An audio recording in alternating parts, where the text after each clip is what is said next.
welcome back to my channel. It is so good to be back. It is so good to share with y'all a little update because I have a little update for y'all. Because if you guys have been following my aviation careers journey, y'all would know that I did share about my virtual recruitment and for Qatar Airways or for Qatar Duty Free Airways or whatever, Qatar Airways Group, whatever you call it.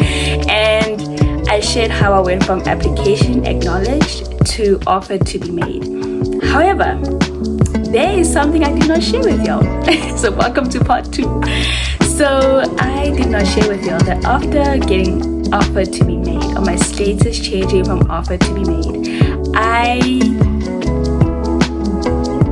waited a couple of months or 2 months and I received an email that in actual fact they did not have a position for me.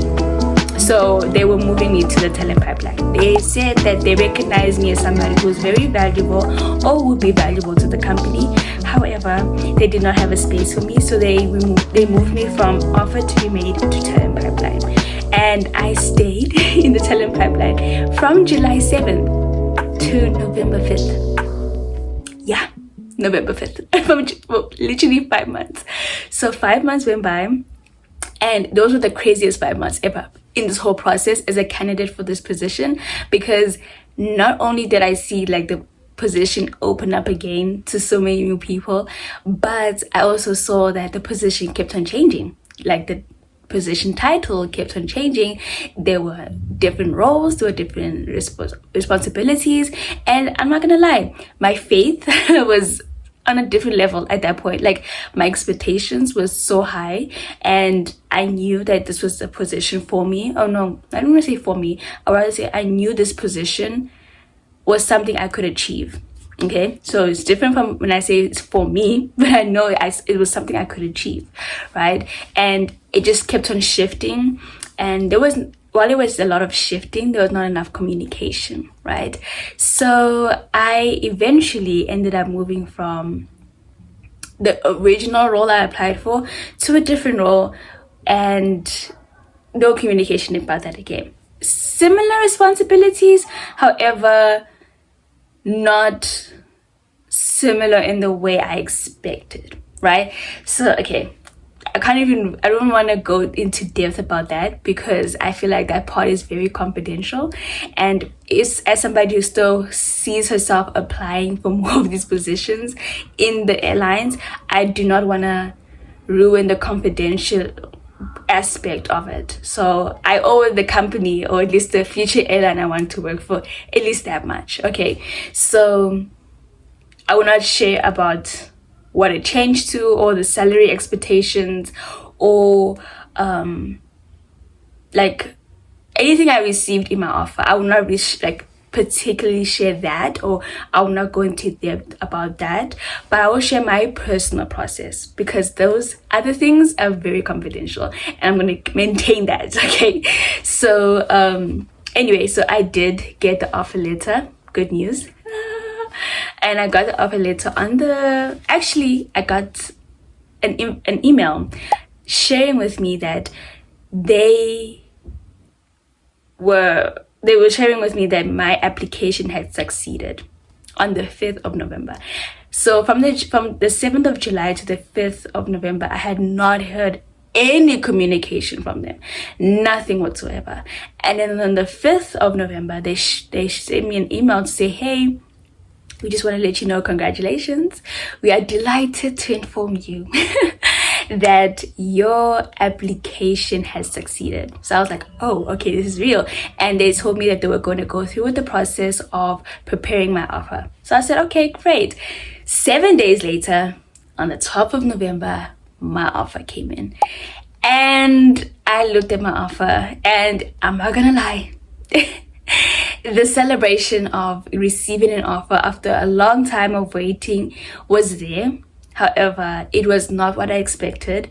It was not what I prayed for. And most importantly, I knew it was not the direction I wanted to go to. Now, if you've been on this channel for a while, you've known me and you've known my advice about aviation careers, and that it's always advisable, like if you can't get into cabin crew, try something else, try applying for the airline, like working in the airport and stuff like that. And I'm still vouching for that. However, I could tell that this particular role was not going to get me to the cabin crew role I really wanted. So I fortunately, not unfortunately, I fortunately declined the offer, and I had 6 days, 5 to 6 days to come up with that decision to say, am I gonna accept the offer, am I gonna decline it? And I decided what was best for me personally was to decline it. There was a lot of things that I felt like was not meeting up to my expectation, which, as I said again, is likely to happen after all. I was in the talent pipeline for 6 months.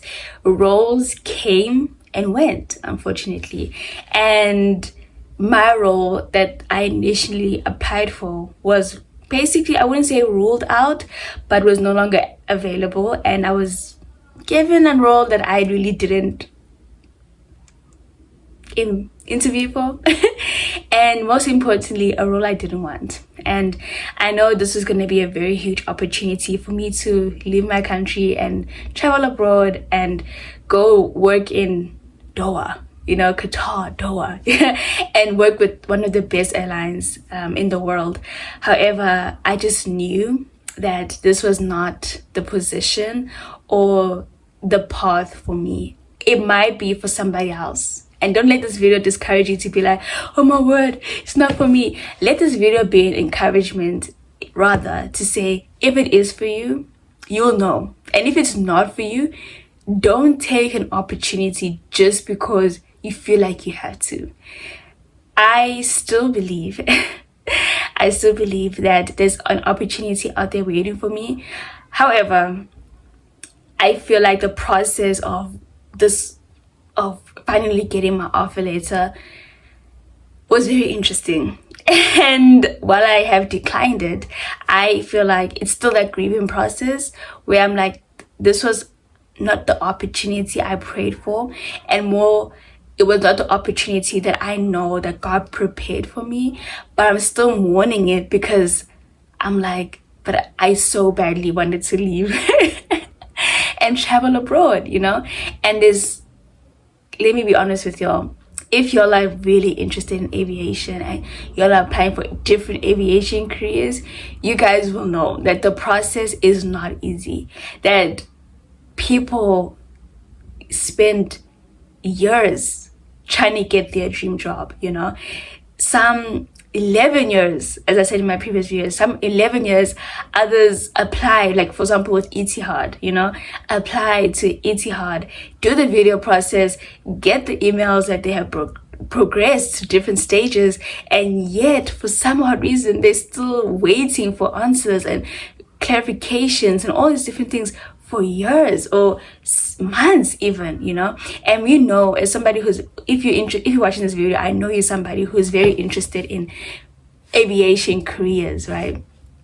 You would know that it's a long process, right? And I would rather, and I say this with a lot of love, I want my process to, I don't ask for an easy process. Let me just say that. I don't ask for an easy process, but I do ask for the process to be worth it.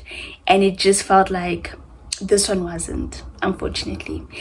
It came, but it did not meet the expectations. And the best decision for me was not to proceed forward, because I knew or I know that there's something better for me out there. And the fact that I could even get this far is kind of a confidence booster. I'm not gonna lie, it's kind of a confidence booster. It reminds me to say I'm capable of achieving such a role, and I'm capable of pursuing something positive and something beautiful and even long-term in aviation. So that was very encouraging for me, and I knew I wanted to come back and share with y'all, even though I did not proceed with the offer and I actually declined it. I feel like the process in itself was very eye-opening. This process is not supposed to be, oh, am I gonna get the job? Am I gonna get the job? Sometimes you can very much make it link to that, like, oh my word, am I gonna get the job? Am I gonna get the job? Am I gonna get the job? But I feel like those 6 months of waiting allowed me to apply for different positions, and in those different positions I was given opportunities to do video assessments, to do video interviews, and all these different things. And it kind of realigned my understanding to say, even if I do not go into cabin crew immediately, I do want to still do something that aligns closer to that, not something completely different from that and kind of lose my way, but I want to do something very much closer to what I want to pursue long term. As I said before, your goal, even if you're applying for aviation careers, your goal should not be to go there, work for 3 months, and then try and transfer. Because the truth of the matter is, how does that make you look within the company? It's very important that you show that you are diligent and all of these different things. And I felt like I could not offer that in this particular position. I can offer that in other positions, but this particular position was not something, as I said again, it was not something I applied for. And it was something that was basically given to me as somebody who was already in the talent pipeline. And I just felt like it was not what I wanted, and it was not something I prayed for, and it did not meet my expectations. And with that being said, I declined it, guys. I declined it. I'm still grieving the whole declining the whole thing, because, as I said again, it may have not been for me, but the opportunity that I thought it could have brought forth is something I'm grieving. But that does not mean that I am done with aviation. I'm never gonna apply for aviation again. No, I know for sure that a lot of applications are gonna start up again next year, which is fine. I feel like I need this process. I need this time to just process and to basically go back into it, to practice and stuff. But one thing for sure is that this process with applying for Qatar duty-free virtual recruitment, for applying with Radar Air, and even getting as far as the virtual assessment and of the video assessment, as well as Etihad and doing the video assessment, going to cabin crew cabin crew recruitment day in March for Qatar, and even applying for Emirates customer service roles, and even getting the opportunity to do all these video assessments. And I will be honest with you, that has been very interesting to me, and it's taught me a lot. It's giving me a lot of confidence as well about my abilities. It's taught me how to put myself out there.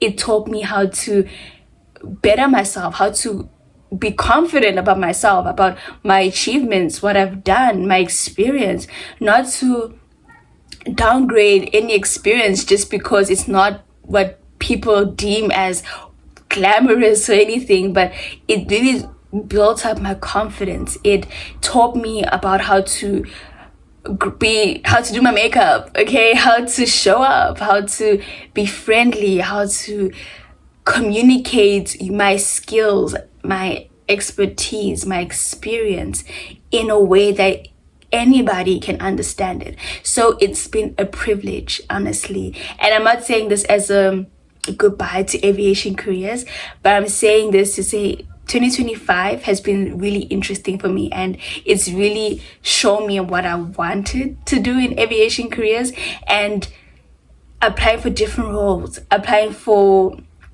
all these different opportunities, and getting the opportunity to be in front of recruiters from all over the world. That's a privilege, to speak to people from all over the world and to be friends with people from all over the world, from different countries, from different backgrounds, and see how they experienced it and how they went through the process, and learning from their stories and applying their stories to my own story and checking their experience to apply in my own. Like, it just literally, this process was so humbling, but it taught me a lot. And I'm so grateful for those 6 months or 5 months of being in the talent pipeline, to try new things, to expect new things, to hope for new things, to continue practicing. Because if I hadn't, I don't think I'll be at this point where I'm confident not only in my own abilities, but I'm confident in what the Lord has for me, you know. And I know that the skills I've learned, the skills I've learned, the things I've had to apply, the journey I've been on for these past months is not going to go to waste. So I am so grateful for that, and I'm waiting for the right opportunity, the right role, the right people, the right environment to finally apply that. And unfortunately, take it as you will, but for me, I am going to continue hoping for the role for me, and not settle for a role that I feel like is good on paper or good for public eyes, but not good for my growth and not good for, essentially my growth and my faith, basically. So yeah, guys. So that's a bit of an update. Yeah, so your girl finally moved from offer to be made to talent pipeline to offer in progress, offer approval or offer in approval to offer declined. And I learned a lot. So thank you. And please don't say goodbye yet, because we're still going to try this again. We're going to try other positions, and we're going to try until we get the right one. So thank you so much for joining. Bye.